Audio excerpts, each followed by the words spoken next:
अस्सलाम वालेकुम, welcome to sword of knowledge. क्या हाल चाल है आप लोगों का? उम्मीद करता हूँ बहुत अच्छे होंगे, बढ़िया तरीके से पढ़ रहे होंगे। तो जनाब, पढ़ते रहना चाहिए इंसान को। ठीक है, इसी में इंसान का मिराज भी शामिल है और इसी में इंसानियत की बका भी शामिल है। तो दोस्तों, हमने गाइडेड एंड हाल के चैप्टर्स की सीरीज़ का आगाज़ किया था। चैप्टर नंबर 30 का हमने आगाज़ किया था। तो चैप्टर नंबर 30 के पार्ट 3 का ए पार्ट लेकर हम आप लोगों के सामने आ चुके हैं। तो हम लोगों ने पिछली वीडियोस के अंदर बात की थी बफर सिस्टम के हवाले थे, और भी बहुत सारी चीज़ें हम लोगों ने देखी थी। तो आज भी हम एक बफर के बारे में ही पढ़ेंगे जिसका नाम है फॉस्फेट बफर सिस्टम। पिछली वीडियोस में हमने बाइकार्बोनेट बफर सिस्टम के हवाले से बात की थी। ठीक है, तो आइए स्टार्ट करते हैं।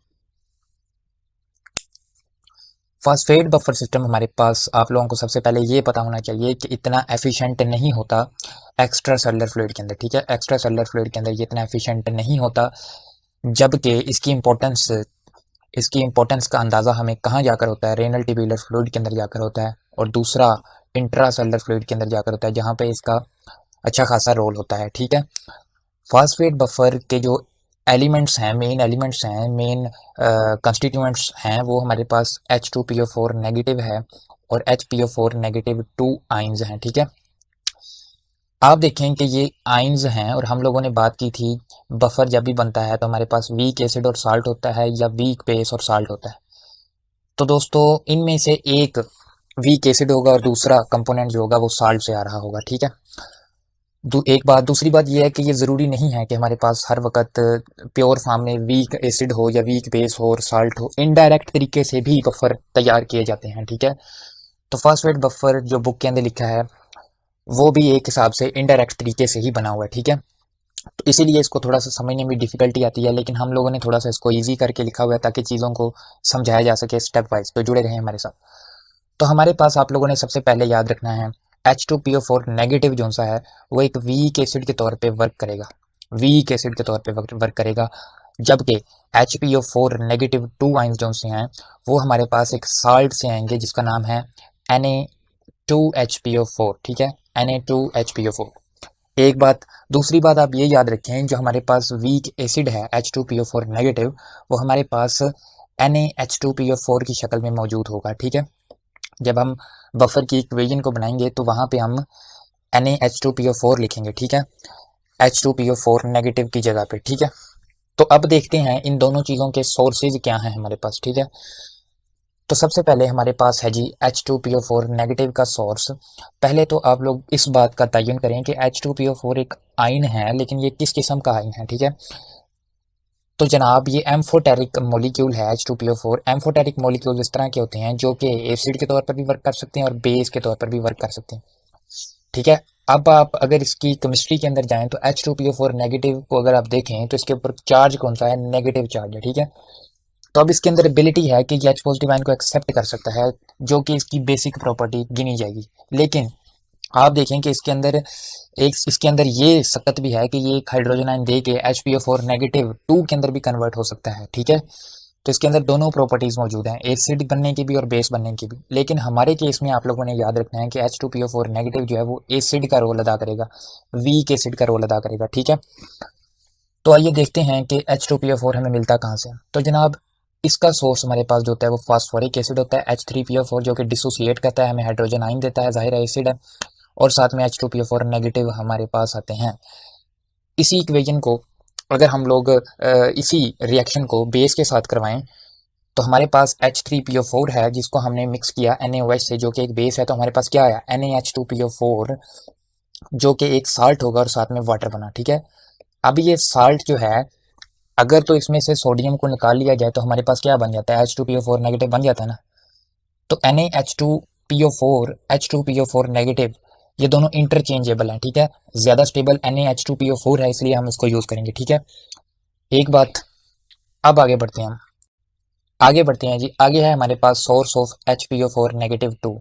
तो HPO4 नेगेटिव 2 हमारे पास Na2HPO4 से हासिल होता है। ठीक है, ये Na2HPO4 है, जबकि हमने जो पीछे पढ़ा है वो NaH2PO4 है। ठीक है, it's a little bit confusing, but इतना भी मुश्किल नहीं है। यहाँ पे अगर आप देखें तो एक नेगेटिव आइन है, तो हमारे पास क्या लगा? 1Na। ठीक है, यहाँ पे अगर आप देखें तो 2 नेगेटिव आइन है तो हमारे पास क्या लगा Na2, ठीक है। तो ये डिपेंड करता है चार्ज कितना है, हमने उसको न्यूट्रल करना है, ठीक है। तो Na2HPO4 हमारे पास क्या है, एक साल्ट है जो कि डिसोसिएट होकर हमें HPO4 -2 देगा और साथ में 2 सोडियम देगा, ठीक है। हमारा कंसर्न HPO4 -2 के साथ है, ठीक है। अब हम लोगों ने क्या करना है, हम लोगों ने इन दोनों इक्वेशंस को मिला के लिखना है जिससे हमारे पास बफर इक्वेशन बनेगी फॉस्फेट बफर सिस्टम की, ठीक है। तो आइए हम लोगों ने अब क्या किया, इन दोनों इक्वेशंस को मिला दिया। हमारे पास H2PO4 नेगेटिव था, जिसने हाइड्रोजन आयन दिया तो वो कन्वर्ट हो गया HPO4 -2 के अंदर। अब ये HPO4 -2 का दूसरा रिसोर्स क्या है हमारे पास, वो साल्ट है जिसका नाम है Na2HPO4, ठीक है। एक बात, दूसरी बात ये है कि हमने कहा था आपको कि हम लोग H2PO4 नेगेटिव को रिप्लेस कर देंगे NaH2PO4 के अंदर, जो कि हमने यहाँ पे कर दिया है, ठीक है। दूसरी तरफ HPO4 -2 को हम लोगों ने रिप्लेस कर देना है Na2HPO4 के साथ। तो हमारे पास जो फाइनल इक्वेशन बनेगी वो ये बनेगी। तो बुक के अंदर इस इक्वेशन के साथ उन्होंने चीज़ों को लेकर जो है चले हैं। तो NaH2PO4 और Na2HPO4 ये हमारे पास बफर के तौर पे वर्क करेंगे। तो हमारा कंसर्न सिर्फ इस इक्वेशन के साथ है, ठीक है। ये जो सारी कहानी हम लोगों ने करवाई है ये सिर्फ समझने के लिए, ठीक है। एंड पे आप लोगों को ये याद होना चाहिए कि फॉस्फेट बफर की इक्वेशन क्या है, NaH2PO4 Na2HPO4, ठीक है। आइए देखते हैं, लेकिन उससे पहले एक बात आप लोगों ने याद रखनी है कि ये NaH2PO4 जो है ये एक वीक एसिड के तौर पर भी एक्ट कर सकता है, ठीक है। H2PO4 नेगेटिव वीक एसिड है ना, तो उसी की मुआसले से हमने NaH2PO4 लिखा है, ठीक है। ये साल्ट भी है और वीक एसिड भी है, ठीक है। जबकि हमारे पास Na2HPO4 एक बेस है, वीक बेस भी है और साल्ट भी है, क्योंकि वो हमारे पास HPO4 -2 आयन दे रहा है जो कि बेसिसिटी को बढ़ा रहा है, ठीक है। इस HPO4 -2 के अंदर कैपेसिटी है हाइड्रोजन आयन को कैप्चर करने की, ठीक है। तो ये किसकी प्रॉपर्टी है, बेस की। तो NaH2PO4 क्या है, एक वीक बेस भी है और साल्ट भी है। जबकि NaH2PO4 क्या है, हमारे पास एक वीक एसिड भी है और साल्ट भी है। अब आप लोगों को यहाँ से इस बात का भी मैं बता दूं कि फॉस्फेट बफर जो है वो हमारे पास वर्क कैसे करता है। फॉस्फेट बफर जो है वो वर्क इस तरह करता है कि सिस्टम के अंदर अगर कोई स्ट्रॉन्ग एसिड आता है, तो वो उसको कन्वर्ट कर देता है वीक एसिड के अंदर, जो कि हमारे केस में क्या है, NaH2PO4, ठीक है। एक बात, दूसरी बात, अगर सिस्टम के अंदर कोई स्ट्रॉन्ग बेस आ जाती है तो उसको वीक बेस के अंदर कन्वर्ट कर दिया जाता है, जो कि हमारे पास है Na2HPO4, ठीक है। तो इस तरह ये फॉस्फेट बफर वर्क करता है ताकि सिस्टम को ज़्यादा पीएच के चेंज से बचाया जाए, ठीक है। स्ट्रॉन्ग एसिड, स्ट्रॉन्ग बेस बहुत ज़्यादा पीएच को चेंज करेंगे तो वो उनको कन्वर्ट कर देता है वीक एसिड और वीक बेस के अंदर, जो कि पीएच को ज़्यादा चेंज नहीं करते। इससे वो बफरिंग कैपेसिटी डेवलप होती है फॉस्फेट बफर की, ओके। तो आइए देखते हैं फॉस्फेट बफर को हम टेस्ट करते हैं। इसके अंदर हम लोग एसिड डालते हैं हम लोग और इसको टेस्ट करते हैं। तो एसिड को जब हम लोगों ने ऐड किया, हमारे पास एसिड जो है वो HCl है जो हम लोगों ने ऐड किया, जो कि डिसोसिएट होकर H पॉजिटिव आइन देगा और Cl नेगेटिव आइन देगा, ठीक है।